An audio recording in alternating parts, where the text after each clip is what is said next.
अध्यक्ष महोदय, मुख्यमंत्री महोदयांनी उत्तर दिलं। माझी मुख्यमंत्री महोदय आपल्याला विनंती अशी आहे की माझ्या स्वतःच्या कारखान्याची 1,10,00,000 रुपये गेल्यानंतर 1 तासात आम्ही सायबरला नोंद केली। FIR 1-2 तासात झाली। 1,10,00,000 रुपये 8 खात्यावर गेले होते, तिथून जवळजवळ 850 खात्याला गेले। आज 1 वर्ष झालं, परंतु मला 1 रुपया अजून परत मिळाला नाही। अरेस्ट झाली त्या लोकांना ज्यांनी ह्यात फ्रॉड केला, त्यांना जामीन पण मिळाला, कोर्टाने जामीन दिला आणि आता ते सुटले।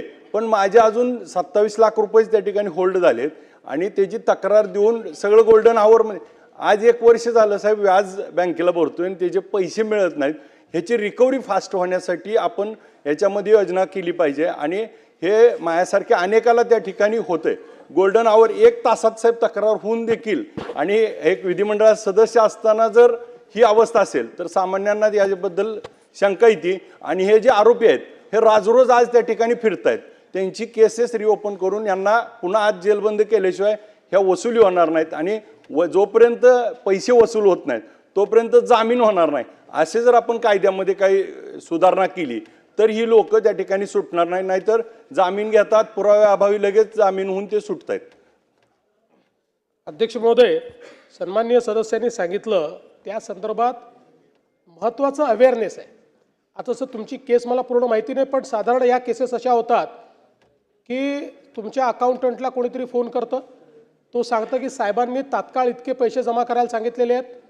अकाउंटंट व्हेरीफाय करत नाही, तो त्या अकाउंटला पैसे करतो आणि तिथनं मग वेगवेगळ्या अकाउंटला ते पैसे जातात, इतक्या अकाउंटला जातात आणि देशभरात चालले जातात आणि मग तिकडनं विदेशात चालले जातात। आता जर तुम्ही सांगितलं की 2 तासात 850 अकाउंटला गेले, त्याच्या पलीकडे आता माझ्याकडे तुमच्या केसची माहीत नाही, त्याच्या पलीकडे अजून 1600 अकाउंटला परदेशात ते गेले असतील। त्यामुळे हा प्रश्न आहे, याच्यात 2 गोष्टी महत्त्वाच्या आहेत। आता आपण जवळपास सगळ्या बँक ज्या आहेत या आपल्या प्लॅटफॉर्मवर घेतल्या आहेत।